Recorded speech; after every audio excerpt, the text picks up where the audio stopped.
So now my challenge is to try to pick out the best ones of these that might be most helpful for everybody.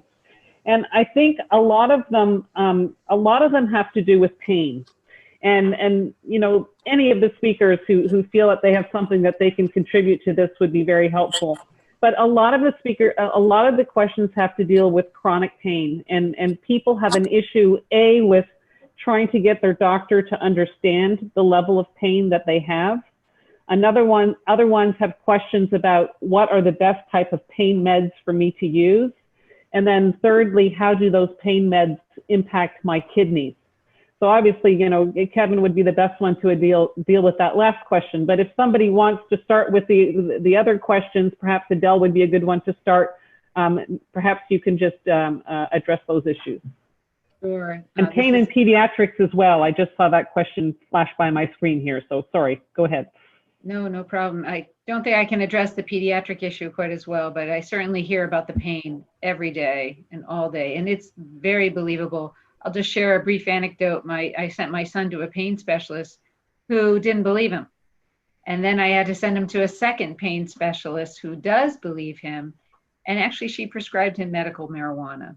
So that's another option that we didn't discuss about here as well. And the issue of pain control is very challenging because I can tell you what not to take, and that is the category of medications called nonsteroidal anti-inflammatory drugs.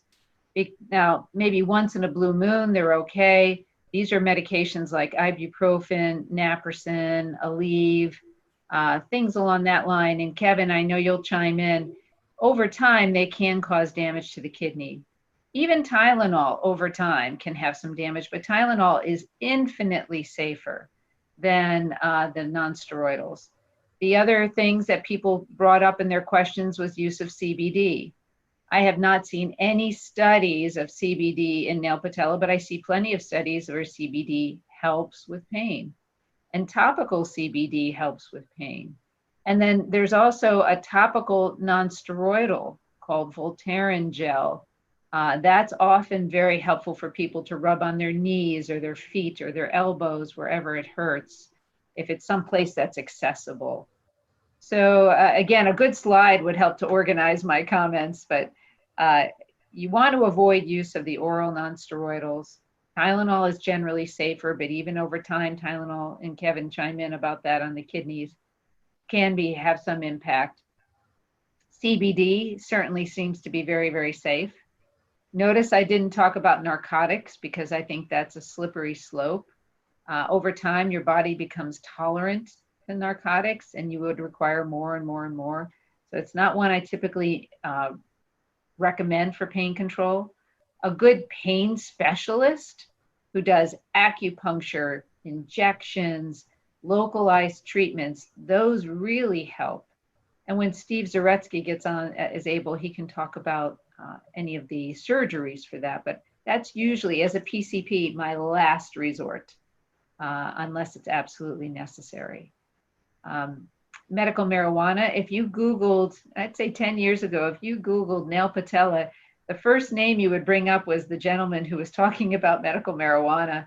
George McMahon, yes. Yeah, George McMahon, that's exactly right. And it does work. It does do pain control. And in Pennsylvania, where I practice, I certify patients for medical marijuana. Pain is a justifiable reason. So Adele, can you address for just a quick second before we plug Kevin in here, what is the comparable to Tylenol in the UK and around the world? Is that paracetamol? I hear a lot of discussion. I was just about to say that. Yes, okay. Paracetamol. Okay. And do we know any Nsaids brand names outside of the US that maybe our UK and other country friends might be more familiar with? Maybe Kevin knows what those are, because I think many times on the listserv there's those discussions, and you know, I really don't know because I'm not from outside this country. But Kevin, we'll have you pipe in now because I'm sure you have a lot to say. So there are a number of Nsaids, and they may not be referred to that in your native language. So ibuprofen is one of the standard ones. Naproxen is another. Ketoprofen, there's probably 5 to 10. So I think the main thing is if someone is getting these prescribed from their physician should know there are certain pain medicines that not people with nail patella syndrome, but people with any disease with decreased kidney function are going to be at higher risk for. Nsaids are really good anti-inflammatories. It's just like narcotics are really good acute pain medicines. The problem is they have lots of side effects, and we do have other approaches to pain, especially chronic pain. And I agree with everything Adele said. I think, the basic thing is you need a pain specialist. Those are the people that have it all. At our hospital, we have a whole section that does acupuncture. It's considered completely legitimate. So there are lots of different approaches, but you need someone for whom that is their field. Because if you've got chronic pain, that's something you're going to be dealing with for a while. And there are many effective things that one can do that are not medicine-based that can be very supportive of if you do some medicine-based things. So basically, we tell all of our patients with any form of kidney disease, do not take NSAIDs without our permission, because in some circumstances it might be appropriate, but we don't want people just grabbing them. Acetaminophen also in very high doses can cause liver damage. And there is evidence that persistent use of it is not good for your kidneys either. So whenever one can go away from medication treatment for pain, I usually recommend it, even if acutely you may need it. I want to just echo that again too, Dr. Lindley. I think that, as a psychologist too, I'm encouraging people to learn ways to manage pain that don't involve more medication. And I have to say, as a person with nail patella syndrome, one of the most effective things I've found are two things: exercise. I hate exercise, but it's one of the few things that's actually really helped my pain, especially when it comes to stretching. So, a lot of times when you have arthritis or something that feels like that, exercise, actually pushing through the pain at the beginning of it, can actually have big payoff.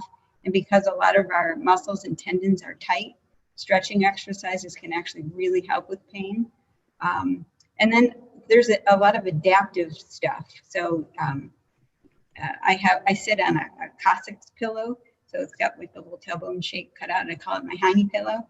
I've tried about 20 of them, and I finally found one that helps. I have a little back support thing that I use, and I've adjusted my lifestyle. So because I'm a psychologist, I sit to do my work, to talk to people, and unfortunately, I've had to change up my practice so that I can only sit for about 4 hours, and so I can only see four people in a day, and then I have to do something else.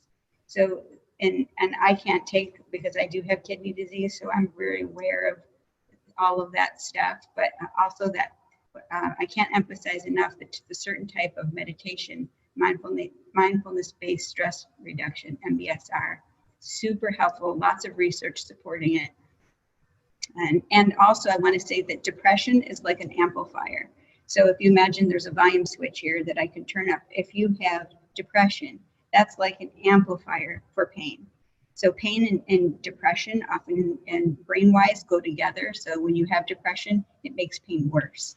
So getting treatment for depression can also help with pain. Kevin, for those of us who don't really have any kidney problems, okay, I mean, we have NPS, so obviously we're at risk for kidney problems.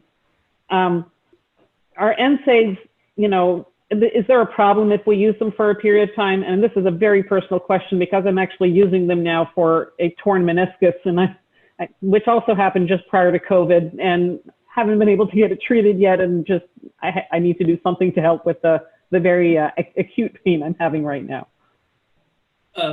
They are really good anti-inflammatories. So for the specific use you have for them, they may be the very best thing. I think the main thing is they don't become your chronic go-to everyday thing. I get gout, and I'm very lucky that I get it. It seems severe at the time, but it's easy to treat. And like 1 or 2 days of ibuprofen in moderate dose, and I'm good.